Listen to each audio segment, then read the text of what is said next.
देखिए acid, base या neutral solutions, इनको आइडेंटिफाई करने के लिए हमें कैसे मालूम चलेगा कि कोई सॉल्यूशन जो हमारे पास है वो एसिडिक है या बेसिक है या न्यूट्रल है? इसके लिए हम लोग बहुत सारे एसिड बेस इंडिकेटर्स यूज करते हैं।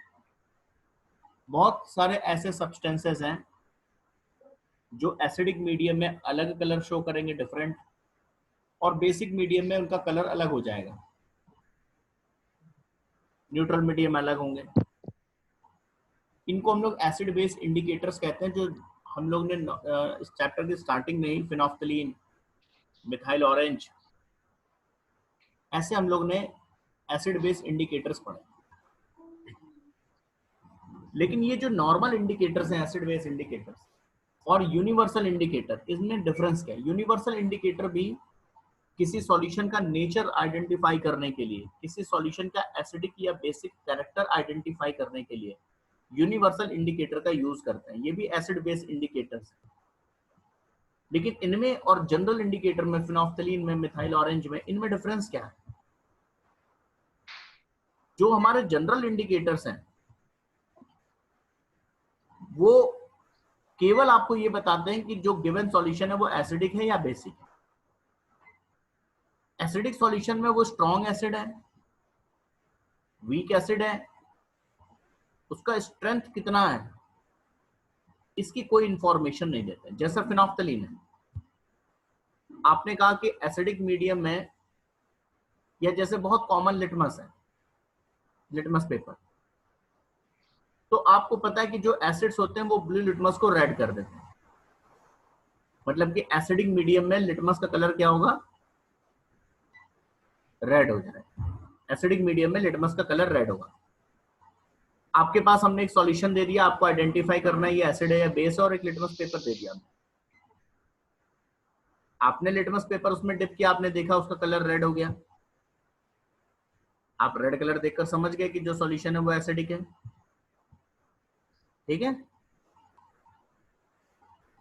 क्या आप ये समझ पाए कि वो एसिड स्ट्रॉन्ग है कि वीक है? नहीं। क्यों? Yes sir. क्योंकि जो लिटमस है वो अपना रेड कलर शो करेगा किसी भी एसिड के सॉल्यूशन में, चाहे वो स्ट्रॉन्ग एसिड का सॉल्यूशन हो चाहे वीक एसिड का सॉल्यूशन। यानी वो एसिड के अंदर, एसिडिक सॉल्यूशन के अंदर उनकी स्ट्रेंथ में डिफरेंशिएट नहीं करता है कि ये स्ट्रॉन्ग है ये वीक है। तो ये चीज, ये प्रॉब्लम है नॉर्मल एसिड बेस इंडिकेटर में। यूनिवर्सल इंडिकेटर क्या करते हैं? अलग अलग पीएच के अकॉर्डिंग अपना कलर शो करते हैं। मतलब पीएच 6 पे इनका अलग कलर होगा, पीएच 5 पे अलग, पीएच 4 पे अलग, पीएच 3 के लिए अलग कलर, पीएच 2 पे अलग शो करेंगे। पीएच वैल्यू के अकॉर्डिंग इनका कलर बदलता जाएगा। तो ये बहुत ज्यादा कलर शो करते हैं। नॉर्मल इंडिकेटर जो होते हैं वो एक ही दो कलर शो करते हैं। जैसे मान लीजिए लिटमस है तो तीन ही कलर है उसके पास, न्यूट्रल में पर्पल, एसिडिक मीडियम में रेड, अदरवाइज ब्लू। तो मैक्सिमम आप देखो एसिडिक या बेसिक सॉल्यूशन के अंदर या तो वो ब्लू होगा या रेड होगा। न्यूट्रल मीडियम को छोड़ दें तो एसिडिक और बेसिक सॉल्यूशन में वो दो ही कलर शो कर पाता है, या तो ब्लू या रेड। यूनिवर्सल इंडिकेटर बहुत ज्यादा कलर शो करते हैं, इनका कलर बदलता रहता है अलग अलग पीएच के according.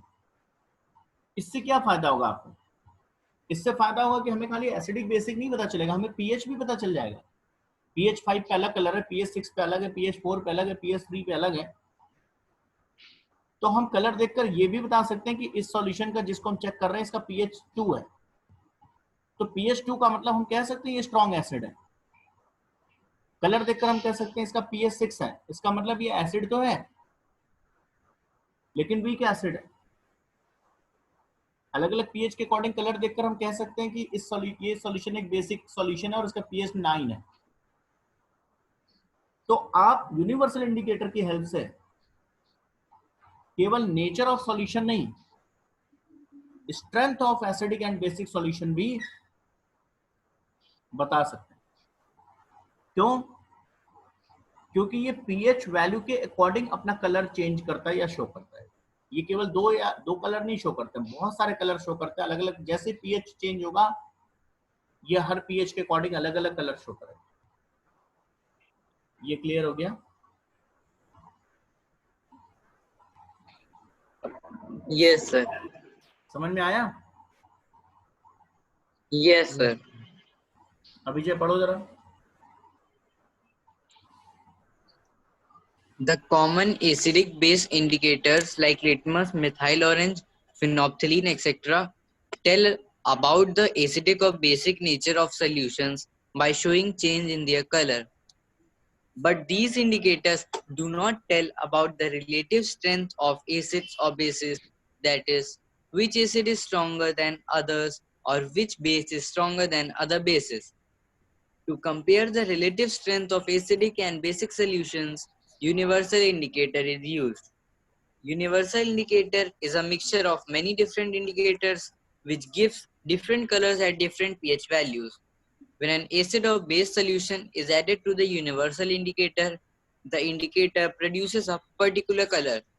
The color produced by universal indicator is used to find the pH value of an acid or base solution by matching the color with the colors on pH color chart and by knowing the pH value.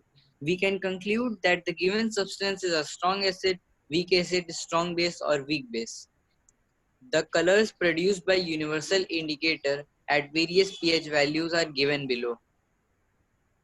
pH 0 color dark red, pH 1 color red. बहुत colour show करते हैं, यहाँ पर colour मैं बता रहा हूँ। जैसे 0 pH पे वो डार्क रेड शो करेंगे। 0 pH का मतलब आप क्या समझते हैं? इंटरप्रिटेशन क्या है आपका? कैसा सॉल्यूशन होगा? Highly acidic. Highly acidic 0। तो मतलब जैसे आपने डार्क रेड कलर देखा यूनिवर्सल इंडिकेटर का, आप समझ गए ये सॉल्यूशन हाईली एसिडिक है, बहुत स्ट्रॉन्ग एसिड है। ठीक है। pH 1 पे रेड, 2 पे रेड, 3 पे ऑरेंज रेड, रेड में थोड़ा सा ऑरेंज मिला हुआ, 4 पे ऑरेंज, 5 पे ऑरेंज येलो, 6 पे ग्रीनिश येलो, 7 पे ग्रीन। तो अब देखिए एसिडिक में भी इतने कलर हो गए ना। 6 किया यानी ग्रीनिश येलो कलर शो किया, आप समझ गए एसिडिक है बट वीक एसिड। ऑरेंज कर लिया, आप समझ गए मॉडरेट एसिड है। 4 हो गया, pH 4 मतलब मॉडरेट, ठीक ठाक है ना, बहुत वीक है ना बहुत स्ट्रॉन्ग। रेड की तरफ बढ़ गया कलर, आप समझ गए स्ट्रॉन्ग एसिड की तरफ आ गए। मतलब येलो की तरफ जब तक ग्रीन और येलो की तरफ रहेगा वीक एसिड, ऑरेंज और रेड की तरफ आया मॉडरेट एसिड, रेड की तरफ चला गया कलर उसका स्ट्रॉन्ग एसिड। ऐसे 7 के बाद देखिए 8 ग्रीनिश ब्लू, ग्रीन के आगे बढ़ेंगे तो ब्लूइश टच रहेगा, weak base, greenish blue, blue फिर नेवी ब्लू, जैसे जैसे डार्क होता जाएगा purple, dark purple, violet and violet 14 पे। तो आप समझ जाओ आप बेसिक हो। तो कलर देख लेंगे, ब्लू है तो बेस बट वीक बेस, थोड़ा डार्क है नेवी ब्लू है, और डार्क हो गया पर्पल, और डार्क पर्पल हो गया, वॉयलेट हो गया, आप समझ जाएंगे स्ट्रॉन्ग बेस। तो यूनिवर्सल इंडिकेटर और नॉर्मल इंडिकेटर में डिफरेंस समझ में आ गया। नॉर्मल इंडिकेटर केवल 2 या 3 कलर शो करते हैं, यूनिवर्सल इंडिकेटर बहुत कलर, सारे कलर शो करते हैं। नॉर्मल इंडिकेटर केवल एसिड या बेसिक नेचर को एक्सप्लेन करेंगे, universal indicator acidic basic nature plus strength, ये दोनों बता देंगे आप। यहाँ पर देखिए एक डायग्राम भी आपके पास है, ये अलग अलग पीएच के अकॉर्डिंग देखिएगा। ये है यूनिवर्सल इंडिकेटर का कलर चार्ट, न्यूट्रल में ऐसा कलर शो करेगा वो। जैसे जैसे आप इधर जाएंगे आप देखिए कलर लाइम ग्रीन या ग्रीनिश येलो जिसे कहते हैं, फिर येलो हो जाएगा, फिर बीच कलर या ऑरेंज और रेड, इधर थोड़ा रेड पिंक की तरफ, इधर रेड, इधर बढ़ेंगे डार्क ग्रीन, ठीक है ना, ये सब कलर, ब्लू, फिर डार्क ब्लू, फिर वॉयलेट पर्पल, इधर चला जाए। तो आप समझ लो ग्रीन पे न्यूट्रल है, और ग्रीन से ब्लू की तरफ जब जाएगा blue, dark blue, violet basic होता जा रहा है, और रेड की तरफ जब आएगा तो एसिडिक होता जा रहा है। लेकिन रेड की तरफ कैसे, पहले येलोइश टच, फिर ऑरेंज टच, फिर रेड, ठीक है। तो इस टाइप का होता है यूनिवर्सल इंडिकेटर। बनाते कैसे यूनिवर्सल इंडिकेटर? बहुत सारे जो नॉर्मल इंडिकेटर्स हमारे पास, जैसे मिथाइल ऑरेंज है, फेनोल्फ्थलीन है, लिटमस है, बहुत सारे नॉर्मल इंडिकेटर्स को आपस में मिक्स करके ही यूनिवर्सल इंडिकेटर बनाया जाता है। Is it clear? Yes, sir. समझ में आ गया यूनिवर्सल इंडिकेटर? Yes, sir. अब आइए importance of pH in everyday life. हमारे डे टू डे लाइफ में पीएच का क्या इंपॉर्टेंस है, एसिडिक बेसिक सॉल्यूशन का इंपॉर्टेंस हमारे लाइफ से कैसे जुड़ा हुआ है। देखिए, सबसे पहला pH in our digestive system. हमारे डाइजेस्टिव सिस्टम में पीएच का बहुत ज्यादा रोल है एसिडिक बेसिक सॉल्यूशंस का। हम एक्चुअली जो भी हम खाते हैं, हमारे स्टमक में हाइड्रोक्लोरिक स्टमक, हमारा जो स्टमक है वो हाइड्रोक्लोरिक एसिड प्रोड्यूस करता है, और वो जो हाइड्रोक्लोरिक एसिड प्रोड्यूस करता है वो क्या करता है कि जो हम खाते हैं फूड, उसको डाइजेशन में काम आता है वो। लेकिन अगर मान लीजिए किसी रीजन से हमारा स्टमक ने ज्यादा HCl प्रोड्यूस कर दिया, तो फिर हमें ओवर ईटिंग की वजह से या किसी रीजन से तो हमें एसिडिटी की प्रॉब्लम हो जाती है। फिर उस एक्सेस एसिड को जो हमारे स्टमक ने प्रोड्यूस कर दिया है, उसको रिमूव करने के लिए, उसको न्यूट्रलाइज करने के लिए हमें एंटी एसिड्स जो कि बेसिस होते हैं वो यूज करने पड़ेंगे हमें। इसमें मैग्नीशियम हाइड्रोक्साइड या कोई कार्बोनेट या बाइकार्बोनेट के टैबलेट्स, ये हम यूज करते हैं उस एसिड को न्यूट्रलाइज करने। तो हमसे कैसे पीएच सॉल्यूशन से हम जुड़े हुए हैं? देखिए, our stomach produces dilute hydrochloric acid of pH about 1.4। हमारा जो स्टमक है वो 1.4 पीएच का HCl प्रोड्यूस करता है लगभग। 1.4 पीएच आप समझ रहे हो कितना स्ट्रॉन्ग एसिड हुआ Yes, है ना? yes, Which helps in digestion या in digesting our food. Sometimes excess of acid is produced in the stomach due to various reasons like overeating. The excess acid in the stomach causes indigestion and which produces pain and irritation. In order to cure indigestion and get rid of pain, we can take bases like antacids, which means antacids. Antacids are group of mild bases which have no toxic effect on the body. Being basic in, ये जो antacids है ये basic substance होते हैं. Being basic in nature, antacids react with excess acid in the stomach and neutralize it. The two common antacids used for curing indigestion due to acidity are milk of magnesia. इसको note भी कर लेंगे कहीं पर आप. Milk of magnesia, which is magnesium hydroxide. yes, sir. ठीक है, milk of magnesia is what? It is magnesium hydroxide, Magnesium hydroxide. MgOH whole twice, and sodium hydrogen carbonate और बेकिंग सोडा जिसे कहते हैं, सोडियम हाइड्रोजन कार्बोनेट या baking soda कहते हैं इसे। ये टू इंपॉर्टेंट और कॉमन, बहुत कॉमन एंटासिड्स हैं। Milk of magnesia, magnesium hydroxide, and baking soda, sodium hydrogen carbonate. Clear हो गया पीएच का रोल हमारे बॉडी में, हमारे स्टमक में। Yes, sir. Next, pH change as the cause of tooth decay. हमारे दांतों का जो, हमारे दांत जो खराब हो रहे हैं, टूथ डिके, इसमें भी पीएच का ही रोल है। कैसे देखिएगा, एक्चुअली हमारे जो टीथ हैं उनके ऊपर इनेमल कोटिंग होती है, एक बहुत हार्ड सब्सटेंस है, उसकी कोटिंग होती है दांतों के ऊपर, और जब वो कोटिंग खराब हो जाती है तो दांत खराब होते हैं। एक्चुअली ये जो टीथ है ये उस कोटिंग के नीचे है, वो कोटिंग प्रोटेक्ट करता है, और कैल्शियम का और इन सब का कोटिंग होता है। अब वो कोटिंग जो है वो आपको पता है कि एसिड्स में कोरोसिव नेचर होता है। एसिड्स क्या करते हैं, चीजों को कोरोड करते हैं। तो जब हम कोई ऐसा सब्सटेंस, कोई ऐसी चीज खाएंगे जो हमारे माउथ में एसिड प्रोड्यूस करे, एसिड कौन प्रोड्यूस करता है, जितने भी जैसे शुगर्स हैं या शुगरी फूड्स जो हैं, जैसे चॉकलेट है, टॉफी है, ये जितने भी स्वीट्स हैं, शुगर वगैरह हम जहां भी खाएंगे तो वो हमारे माउथ में जब जाएगा तो उसकी रिएक्शन होती है, वो उसमें डिसॉल्व होगा और एसिड प्रोड्यूस करता है। वो एसिड धीरे धीरे कोरोड करता है, दांतों को धीरे धीरे कोरोड कर रहा है, कोरोजन कर रहा है। डिके कर रहा है, वो इनेमल की कोटिंग जब डिके कर देगा पूरा, तो क्या होगा, उसके नीचे जो दांत है वो खराब होने लगेंगे। इसीलिए कहा जाता है कि आप चॉकलेट, बच्चों को मना करते हैं चॉकलेट या टॉफीज कम खाइए, और अगर खाइए तो प्रॉपरली माउथ वॉश करिए, ताकि उससे जो एसिड प्रोड्यूस हुआ वो माउथ में न रह पाए। अगर वो एसिड ज़्यादा टाइम तक रह जाएगा तो वो कोरोड कर देगा। या तो आप खाइए तो ब्रश करिए या माउथ वॉश करिए, प्रॉपरली क्लीन करिए, अदरवाइज क्या होगा, वो कोरोड करेगा। ठीक है, तो ये एक प्रॉब्लम Yes, है टूथ डिके की। क्लियर? हेमंत पढ़ो।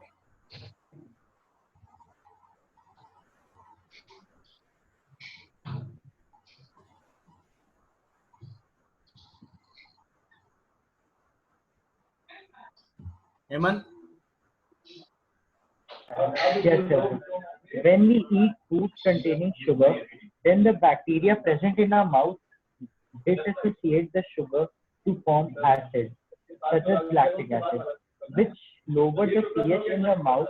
And when pH became less than 5.5, tooth decay starts because at this stage, the acid in the mouth becomes strong enough to attack the enamel of our teeth, which is made of calcium phosphate, the hardest material in our body, and corrode it. The following precautions can be taken to prevent tooth decay. Number one, by cleaning the mouth thoroughly after eating food by rinsing it with lots of clean water. Number two, by using toothpaste containing bases pH almost 8 so that the teeth can neutralize the excess acid in the mouth. Number three, by eating less of sugary food like sweets, coffee, ice cream, chocolate, candy, etc. ठीक है, या फिर हमने क्या कहा, ऐसा toothpaste जिसमें base हो, ऐसा टूथपेस्ट यूज करिए जिसका पीएच 7 से ज्यादा हो, तो वो क्या करेगा, एक्सेस एसिड जो हमारे माउथ में उसको न्यूट्रलाइज कर देगा। इसलिए कई बार आपने देखा होगा बहुत सारे टूथपेस्ट के ऐड में वो बताते हैं कि आपके टूथपेस्ट में नमक है। yes, देखा ना आपने ऐड,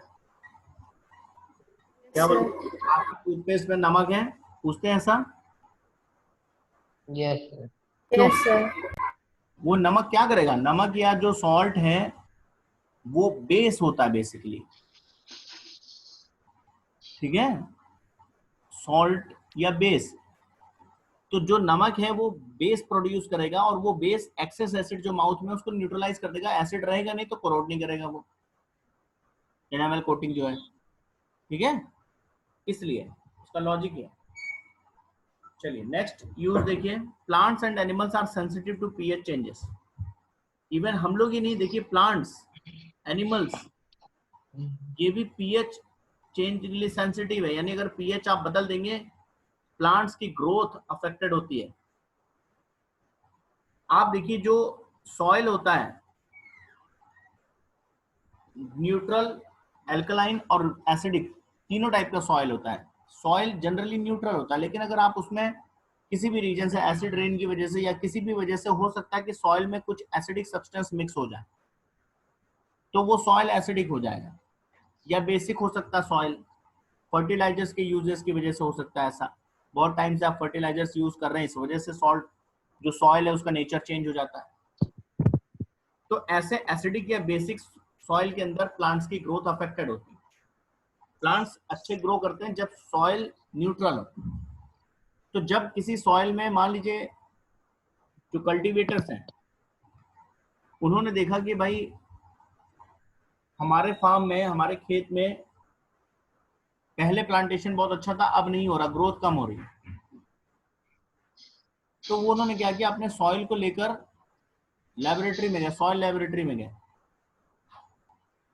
सॉइल लेबोरेटरी ने उनके सॉइल को चेक किया और कहा कि भाई आपके जो फार्म में, आपके जो खेत में सॉइल है, इसमें क्या है, एसिडिक सब्सटेंस ज्यादा है, ये एसिडिक सॉइल हो चुका है, और इसलिए प्लांट्स की ग्रोथ पहले जैसे न्यूरी क्रॉप्स की वो ग्रोथ है। तो ये जब डिटेक्ट कर लिया उसने, तो उसने कहा कि इसमें अगर एक्सेस एसिड हो चुका है तो क्यों ना हम कोई बेसिक सब्सटेंस इस सॉइल में लाकर मिला दें। ठीक है, तो कोई कार्बोनेट या कोई बाइकार्बोनेट मार्केट से कैल्शियम कार्बोनेट या कैल्शियम बाइकार्बोनेट परचेज किया, स्प्रिंकलिंग कर दी सॉइल में, तो वो जो एक्सेस बेस मिलाया उसने एसिडिटी को या एक्सेस एसिड जो सॉइल में था उसको न्यूट्रलाइज कर दिया, प्लांट्स की ग्रोथ स्टार्ट हो गई। ठीक है ना? तो ये Yes, प्रैक्टिकल sir. यूजेस वहां पर भी है फार्मर्स के लिए, पीएच का नॉलेज होना, उनको मालूम है कि ये प्लांट अगर हम लगा रहे हैं तो इसके लिए ऑप्टिमम पीएच क्या है। मान लीजिए कोई प्लांट है जो पीएच 7 पे ही ग्रो करेगा या 6 पे ग्रो करेगा, और उन्होंने सॉइल की चेकिंग कराई तो पीएच मान लो 6 से बहुत नीचे 3 आया, तो उनको मालूम है कि इसका पीएच हमें एडजस्ट करना है। 3 मतलब ज्यादा एसिडिक हो गया है, हमें थोड़ा सा कम करके पीएच 6 के अराउंड लाएंगे तो जो हम ये कल्टीवेशन कर रहे हैं बेटर होगा, खेती कर रहे हैं अच्छा होगा ये। तो साइंटिफिकली अप्रोच कर सकते हैं इन चीजों को अगर हमें पीएच के बारे में थोड़ा मालूम होगा तो। ठीक है, नव्या पढ़ो बेटा ये। Most of the plants grow best when the pH of the soil is close to 7. If the soil is too acidic or too basic, the plants grow badly or do not grow at all. The soil may be acidic or basic naturally or by the use of chemical fertilizers in the fields. In order to adjust the pH of soil and make it suitable for growing plants, chemical are added in the field. Most often, the soil in the fields is too acidic, having low pH. In such cases, soil is treated with materials like quicklime, calcium oxide or slaked lime, calcium hydroxide or chalk, calcium carbonate. All these materials are bases and hence react with the excess acid present in soil and reduce its acidity.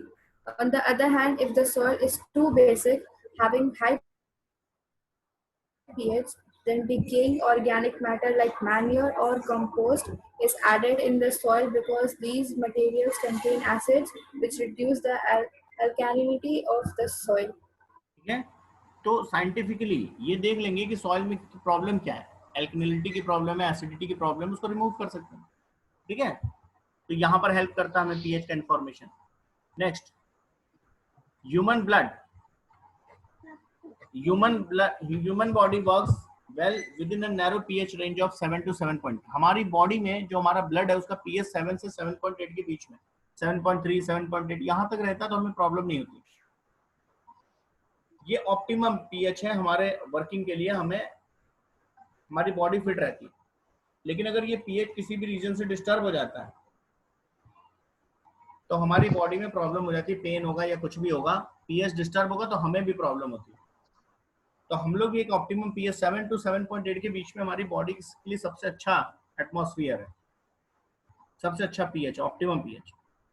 Next, the aquatic animals, यहाँ पर भी देखिए जो aquatic animals हैं वो एक particular pH पे survive कर सकते हैं, एक ऐसे वाटर में सरवाइव कर सकते हैं जो बहुत ज्यादा एसिडिक ना हो, क्योंकि एसिड में कोरोसिव नेचर होता है, तो अगर ज्यादा एसिडिक कोई चीज होगी तो वो कोरोड करेगी। तो अगर मान लीजिए किसी रीजन से पॉन्ड्स में, लेक में एसिड रेन हो गया, या किसी इंडस्ट्री का इंडस्ट्रियल वेस्ट आ रहा है उसमें, उसकी वजह से वो एसिडिक हो गया, रिवर वाटर या पॉन्ड या लेक वाटर, और वो ज्यादा एसिडिक हो गया, तो उसके अंदर जो एक्वेटिक एनिमल्स हैं वो नहीं सरवाइव कर पाएंगे भाई, वो एसिड तो पिएंगे नहीं। तो वो वहां पर क्या होगा, आपने देखा होगा बहुत सारे केसेस ऐसे होते हैं जहां पर बहुत सारी मछलियां मर गई, बहुत सारे एक्वेटिक एनिमल सरवाइव नहीं कर पाए। वो इन सब रीजन से होता है, क्योंकि एक ऑप्टिमम पीएच चाहिए उनके लिए भी। उस पीएच से अगर कम पीएच हो गया, ज्यादा एसिडिक हो गया, अगर वो पॉन्ड वाटर या लेक वाटर किसी भी रीजन से, पॉल्यूशन की वजह से, एसिडिक रेन की वजह से, तो ये उनके लिए सर्वाइवल के लिए एक प्रॉब्लम है। अब ऐसे केस में क्या होगा, हमने देखा कि भाई हमारे आसपास कोई लेक है, कोई पॉन्ड है, उसमें देखा कि भाई जो फिशेस हैं उनको बड़ी प्रॉब्लम हो रही है, सर्वाइव नहीं कर पा रही, रोज इतनी सारी मर रही हैं। हम समझ गए इसमें एसिडिटी की प्रॉब्लम है, हमने एल्कलाइन मटेरियल्स ले जाके, कैल्शियम कार्बोनेट या ये सब ले जाके उसमें मिला दिया। उसने क्या किया, कुछ एसिडिक कैरेक्टर को न्यूट्रलाइज कर दिया और एक्वेटिक एनिमल्स के सर्वाइवल के लिए कंडीशन फिर फिट हो गई। तो ये सारी इंफॉर्मेशन, ये सब हमारे डे टू डे लाइफ का पार्ट है। क्लियर हो गया? ठीक है। Yes, sir. Next, the atmosphere of planet Venus is made up of thick white and yellowish clouds of sulphuric acid. जो वीनस प्लैनेट है उसके चारों ओर सल्फ्यूरिक एसिड का क्लाउड है, और इसीलिए वीनस पे कभी भी लाइफ एग्जिस्ट नहीं कर पाएगा। इतना ज्यादा एसिडिक एटमॉस्फेयर है वहां पे कि लाइफ एग्जिस्ट नहीं कर सकता वीनस प्लैनेट पे। सल्फ्यूरिक एसिड की वेपर्स हैं, रह ही नहीं पाएंगे, वहां कोरोजन होगा, स्किन बर्न हो जाएगी। ठीक है, तो ये प्रॉब्लम्स होती हैं एसिडिक, ये हमारे डे टू डे लाइफ में पीएच की इंपॉर्टेंस है। इसके अलावा एक और इंपॉर्टेंट एप्लीकेशन है पीएच का हमारे डे टू डे लाइफ में, self defence by animals and plants through chemical warfare. Animals को, और बहुत छोटे एनिमल्स जो होते हैं, जैसे ये सारे एनिमल्स हैं, हनी बी है, वास्प स्टिंग है, चींटियां जो हैं, इनके लिए कुछ प्लांट्स हैं, इनके सर्वाइवल के लिए गॉड ने ऐसा एक सिस्टम बना दिया कि इनको एसिडिक या बेसिक सब्सटेंसेस दे दिए इनकी बॉडी में, कि भाई आप क्या करो कि अब इतने छोटे ही एनिमल्स हैं, प्लांट्स हैं, बोल नहीं सकते, आप जो मर्जी इनके साथ करो। तो नेचर ने इनको ऐसा एक केमिकल दे दिया है कि कोई आपको ज्यादा डिस्टर्ब करे तो आप इसको यूज कर लो। जैसे आप देखो, अगर आपको कभी चींटी काट ले, रेड वाली खास करके, तो इतना आपको इचिंग होगी, पेन होगा कि आप उसे मारने के लिए तो बाद में सोचोगे, पहले अपने आप को बचाओगे। ऐसा होता है ना। वो क्या करते हैं कि वो स्टिंग्स उनमें जो होती है उनमें एसिड होता है, वो एसिड आपकी बॉडी में इंजेक्ट कर देंगे। कोई एसिड करेगा, कोई बेस करेगा। अब आप उस एसिड या बेस की इचिंग से परेशान है, तो ये केमिकल वारफेयर, उनको नेचर ने केमिकल्स दे दिए, एसिड दे दिए, बेस दे दिए, आपके साथ वो लड़ सकते हैं। अदरवाइज क्या होता है, वो सरवाइव नहीं कर पाते। ठीक है ना। जैसे हनी बी है, छोटा सा हनी बी, फिर भी अगर आपके आसपास आ जाए तो आप उसे मारने की सोचते हो कि अपने को बचाने की सोचते हो? अपने को बचाने की। इतने छोटे से एनिमल्स है ना। Yes. ये इसी पीएच का कमाल है, एसिडिक बेसिक सब्सटेंस का कमाल है उसकी बॉडी में जो है, जिसकी वजह से आप भाग रहे हो। ठीक है, तो ये सब हमारे डे टू डे लाइफ का पार्ट है। नेक्स्ट टर्न पे हम इसके आगे डिस्कस करेंगे और कुछ क्वेश्चंस डिस्कस करेंगे। तो अभी तक जितना पढ़ाया है वो आप रिवाइज कर लीजिएगा। नेक्स्ट टर्न पे इसके आगे क्वेश्चन आंसर डिस्कस करेंगे। ठीक है।